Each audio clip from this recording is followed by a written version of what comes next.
Episode 1. On November 6, 1983, in Hawkins, Indiana, a scientist is attacked by an unseen creature at a U.S. government laboratory. 12-year-old Will Byers encounters the creature and mysteriously vanishes while cycling home from a Dungeons & Dragons session with his friends Mike Wheeler, Dustin Henderson and Lucas Sinclair. The following day, Will's single mother Joyce Byers reports his disappearance to the police chief Jim Hopper, who starts a search but assures Joyce that almost all missing children are quickly found. The lab's director, Dr. Martin Brenner, investigates an organic substance oozing from the lab's basement, claiming that the girl cannot have gone far. A nervous young girl wearing a hospital gown wanders into a local diner. The owner, Benny, finds a tattoo of 011 on her arm and learns that her name is 11. Brenner, monitoring the phone lines, sends agents to the diner after Benny calls social services. The agents kill Benny, but 11 manages to escape using telekinetic abilities. Joyce's phone short-circuits after receiving a mysterious phone call that she believes is from Will. While searching for Will in the woods, Mike,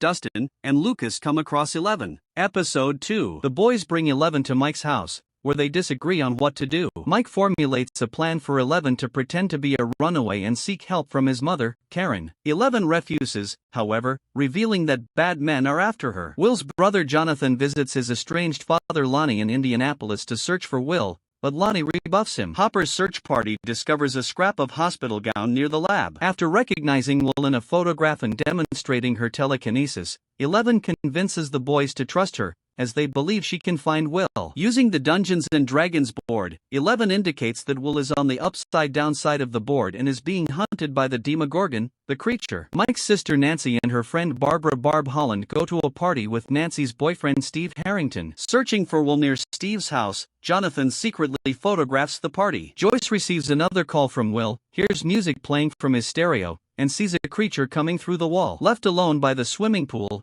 Barb is attacked by the Demogorgon and vanishes. Episode 3. Barb awakens in the Upside Down, a decaying, overgrown alternate dimension. She attempts to escape but is attacked by the Demogorgon. Joyce believes Will is communicating through pulses in light bulbs. Hopper visits Hawkins' lab, and the staff permits him to view doctored security footage from the night Will vanished, leading Hopper to investigate Brenner and discover his involvement with Project MKUltra and that a woman named Terry Ives alleged years earlier that Brenner took her daughter. 11 recalls Brenner, whom she calls Papa, punishing her for refusing to hurt a cat telekinetically. Steve destroys Jonathan's camera after discovering the photos from the party. Nancy later recovers a photo of Barb, simultaneously realizing that Barb is missing. Returning to Steve's house to investigate, Nancy finds Barb's untouched Volkswagen and encounters the Demogorgon but manages to escape. Joyce paints an alphabetic board on her wall with Christmas lights, allowing Will to sign to her that he is right here and that she needs to run as the Demogorgon comes through the wall. Believing 11 knows where Will is, the boys ask her to lead them to him. 11 leads them, to their frustration, to Will's house. From there they follow emergency vehicles to a nearby quarry just as Will's body is recovered from the water. Episode 4. Joyce refuses to believe that the body found at the quarry is Will's.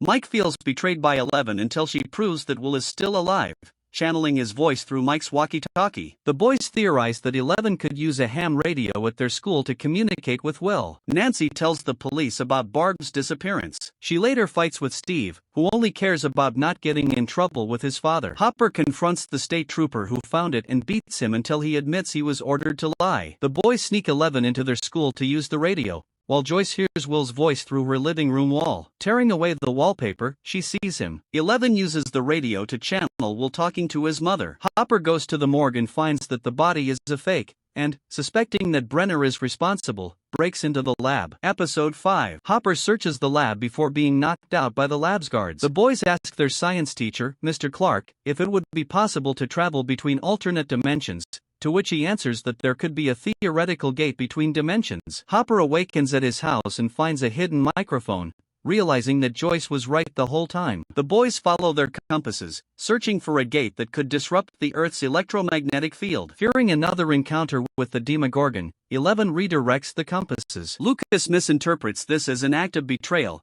leading Mike and Lucas to fight and 11 to telekinetically fling Lucas away from Mike. While Dustin and Mike tend to the unconscious Lucas, 11 runs off. Nancy and Jonathan formulate a plan to kill the Demogorgon. While searching in the woods, they come across a small gate to the Upside Down.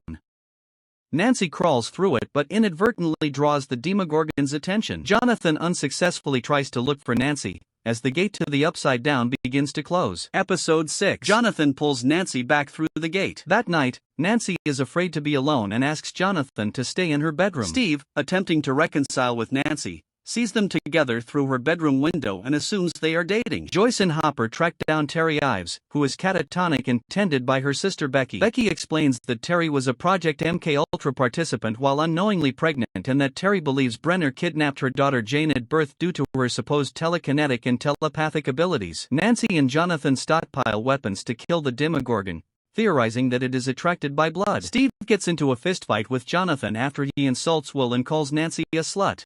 Searching for 11, Mike and Dustin are ambushed by two bullies but are rescued by her, as she uses her powers to break one bully's arm after he attempts to kill Mike. 11 collapses and recalls being asked by Brenner to contact the Demogorgon and, in her terror, inadvertently opening the gate. She tearfully admits to Mike that she is responsible for allowing the Demogorgon to enter this dimension. Lucas sees agents, who have tracked down 11, preparing to ambush Mike's house. Episode 7. Lucas warns Mike that agents are searching for 11. Mike, Dustin, and 11 flee the house. 11 telekinetically flips one of the vans that block their path as the kids escape. Lucas reconciles with Mike and 11, and the kids hide in the junkyard. Nancy and Jonathan reveal their knowledge of the Demogorgon to Joyce and Hopper. Hopper also learns that 11 is with the kids. The group contacts the kids, and everyone meets at the Byers' house. Joyce and Hopper realize that 11 is Jane Ives. The group asks 11 to search for Will and Barb telepathically, but her earlier feats have weakened her. They break into the middle school and build a makeshift sensory deprivation tank to amplify 11's powers. After telepathically entering the Upside Down again, 11 finds Barb dead and Will alive, hiding in the Upside Down version of his backyard fort. Realizing that the gate is in the basement of the lab,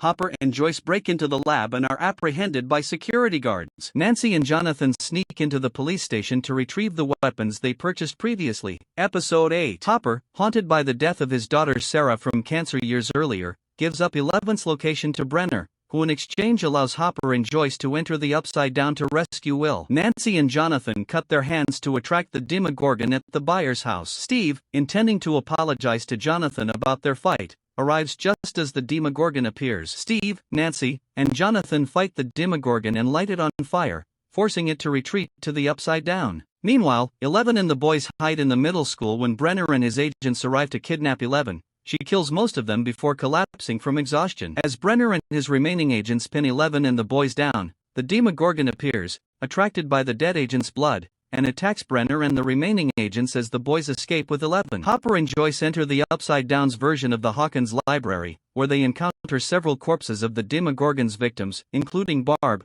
and find Will unconscious with a tendril down his throat. Hopper revives him using CPR after removing the tendril. The Demogorgon corners the kids, but 11 recovers from her exhaustion and disintegrates it, causing them both to disappear. Will recovers in the hospital, reuniting with his family and friends. 1 month later, it is Christmas and Nancy is back together with Steve, and both are friends with Jonathan. Will coughs up a slug-like creature and has a vision of the Upside Down, but hides this from his family.